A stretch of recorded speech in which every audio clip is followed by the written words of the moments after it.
Adolf Hitler's death brought an abrupt end to one of the darkest eras in human history. On April 30th, 1945, the Führer took his own life in his Berlin bunker as the Soviets closed in, ending the reign of the Nazis. Before his death, Hitler had seen himself as the savior of Germany. Following the country's humiliating defeat in World War I, Hitler had promised to return Germany to a position of strength. The Great Depression, which hit Germany particularly hard, provided fertile soil for the Nazis' rise to power. While writing Mein Kampf in 1924, Hitler claimed that Germany's problems could be pinned on two enemy groups: countries like France, who exacted punitive measures after World War I, and Jewish people, who polluted the purity of the so-called master race of white Aryans. Hitler rode a wave of domestic discontent to power and became Chancellor of Germany in 1933. Then he quickly established himself as a dictator. His Nazi party banned other political parties and suppressed all opposition. Wielding power, Hitler invaded Poland on September 1, 1939, triggering the outbreak of World War II in Europe. Over the next several years, he would invade other European countries, execute political rivals at home, persecute Germany's Jews, and plot the formation of horrific concentration camps. But by April 1945, the tides had turned.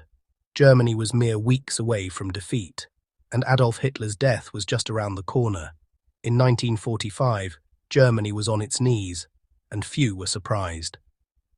The writing had been on the wall for 2 years, ever since the Soviet Union defeated the Germans at the Battle of Stalingrad in 1943. The next year, Allied forces landed at Normandy and began pushing the Nazis back toward Berlin. By July 1944, a handful of German military commanders were plotting to assassinate Hitler. By casting aside the dictator, they hoped to negotiate favorable peace terms. But their assassination attempt failed, and Hitler executed 4,000 Germans whom he believed were involved. As Soviet troops advanced toward Berlin in early 1945, other Allied forces were also closing in from the west. Meanwhile, Hitler seemed to vanish. American military forces initially believed that Hitler was hiding away in the Bavarian Alps at his fortress, known as the Eagle's Nest. In March 1945, American forces in southern Germany heard reports that as many as 300,000 Nazi loyalists were hiding in the mountains, supplied by an underground weapons factory. Dwight D. Eisenhower, then serving as Supreme Commander of the Allied forces, feared that they would carry out a guerrilla campaign and drag the war out for years rather than surrender. In reality, the Nazi propaganda machine was working overtime to hide the true whereabouts of Hitler as the war effort in Germany fell apart. Minister of Propaganda Joseph Goebbels took to the radio to declare that Hitler's werewolves would defend the dictator to the death. "We werewolves consider it our supreme duty to kill, and to kill." Meanwhile, Hitler had never left Berlin.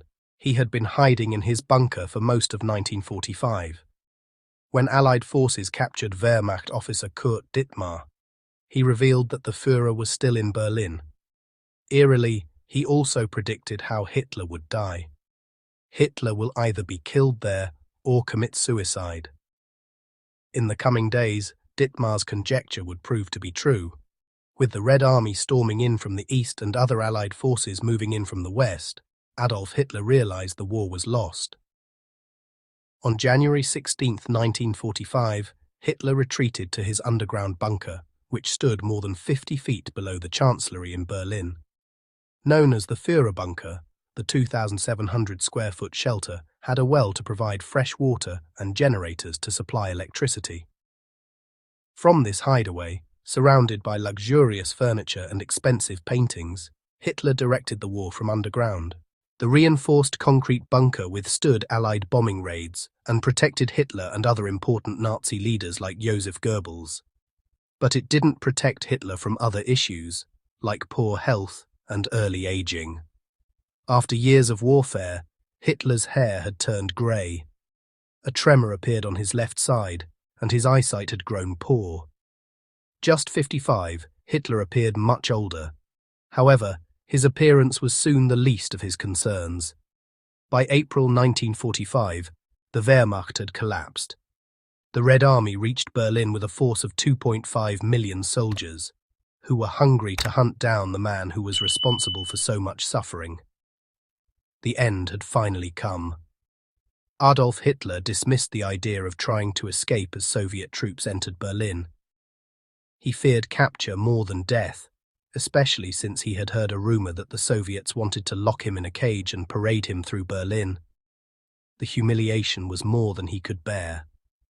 But the Soviets were getting closer. As the end of April drew near, the Red Army was within 300 yards of the Führer bunker. Still, Hitler fought on.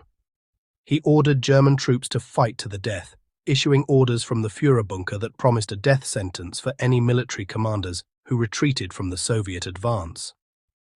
But behind the scenes, Hitler recognized the hopelessness of the situation.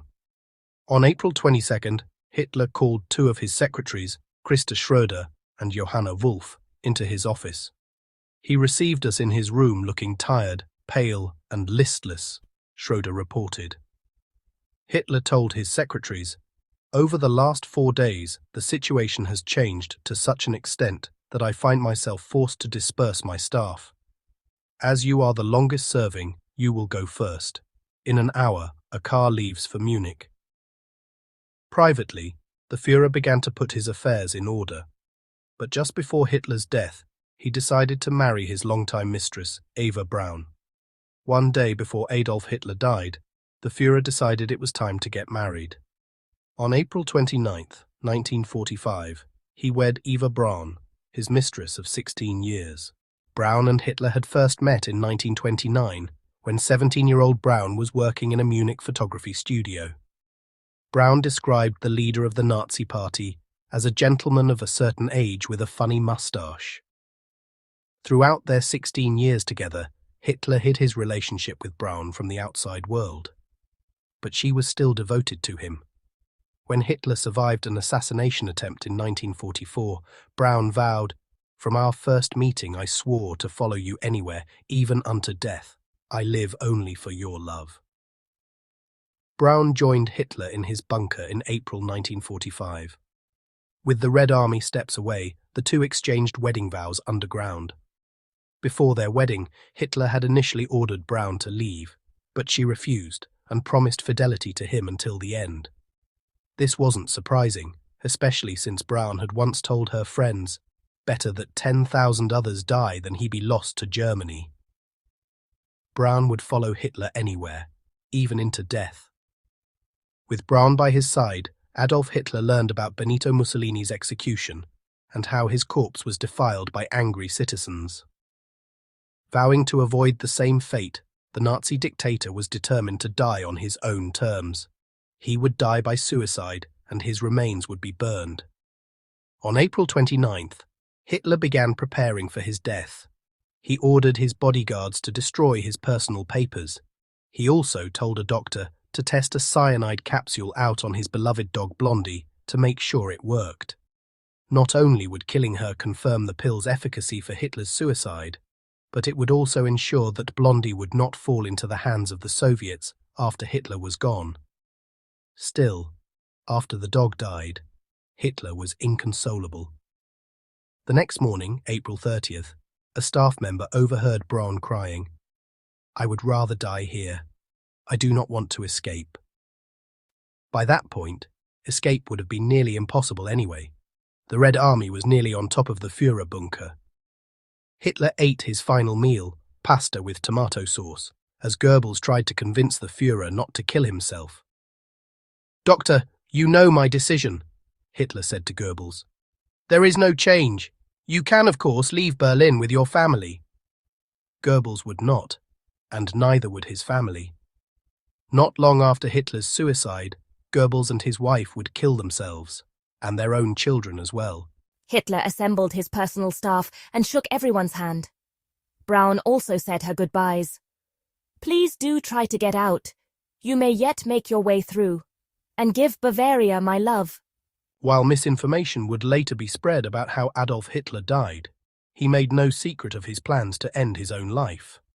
And according to witnesses, Hitler was also very specific about how he was going to kill himself. Hitler said in a calm voice, "I am going to shoot myself now. You know what you have to do." Hitler then gave a Nazi salute and announced, "It is finished. Goodbye." Deep inside the bunker, Hitler and Braun locked themselves in a private room on the afternoon of April 30th, 1945. Eva took a cyanide capsule and waited for it to kill her. Hitler also swallowed a cyanide pill, then shot himself with a pistol. Outside the room, Hitler's loyalists waited for the gunshot. Suddenly, there is the sound of a shot, so loud, so close, that we all fall silent. It echoes on through all the rooms. I saw Hitler slumped by the table. I didn't see any blood on his head, and I saw Eva with her knees drawn up lying next to him on the sofa, wearing a white and blue blouse with a little collar, just a little thing. Shortly after Adolf Hitler's death, his Führer bunker loyalists carried their bodies to a small garden just outside the bunker. The sounds of battle surrounded them, including the sharp retort of Soviet small arms fire. As Hitler had ordered, his body would be burned, and Braun's would be burned as well. Goebbels and Bormann doused the bodies in petrol. Alongside the bunker guards, they lit the pyre and quickly withdrew to safety. Hitler's inner circle wanted to completely destroy his body. Even though there was no chance that Hitler's enemies would kill him now, his loyalists didn't want Hitler's death, or his remains, to be used for propaganda purposes. But despite their efforts to burn the entire corpse, a small portion of Hitler's jaw, with a few disease-ridden teeth, remained. Documents would eventually reveal that Soviet troops indeed recovered Hitler's remains. But, in the final days of war and for decades after, rumors swirled that Hitler still lived. On May 1st, 1945, Karl Dönitz, a German admiral who briefly served as the country's head of state, prepared to address the German people on the radio and tell them about Adolf Hitler's death. But Dönitz was hesitant to tell the truth about how Hitler died. So instead of admitting that Hitler killed himself, Dönitz claimed that the Führer had died in battle, fighting at the head of his troops. Without a body, and with little official word regarding Hitler's death, conspiracy theories quickly began to spread. Some claimed that Hitler had escaped and was living in a cave in the Italian Alps. Others reported seeing the dictator at a French casino. The Soviets added to the confusion by publicly stating in June 1945 that they had not found Hitler's remains, suggesting to many that he still lived. And before long, many of the top brass of the Allied powers were suggesting that the Nazi dictator was still alive and had escaped to South America. From secrecy to disinformation, many people in power laid a fertile ground for disbelief in the official story, which still lingers to this day. At one point, US officials even tried to hunt down Hitler in Argentina, where he was once rumored to be living in an underground hideout. FBI Director J. Edgar Hoover personally investigated the report, finally concluding that no serious indication has been received that Adolf Hitler is in Argentina. In 2018, French scientists were finally able to prove that Hitler's death took place in 1945. By analyzing remains of the dictator's teeth, preserved by the Soviets, the scientists conclusively identified the remains as authentic. Though more than 7 decades have passed since Hitler's demise, it remains one of the most heavily examined and controversial deaths of all time. The details are ever more haunting when considering Hitler's horrific legacy. As one historian wrote, "Never in history has such ruination, physical and moral, been associated with the name of one man."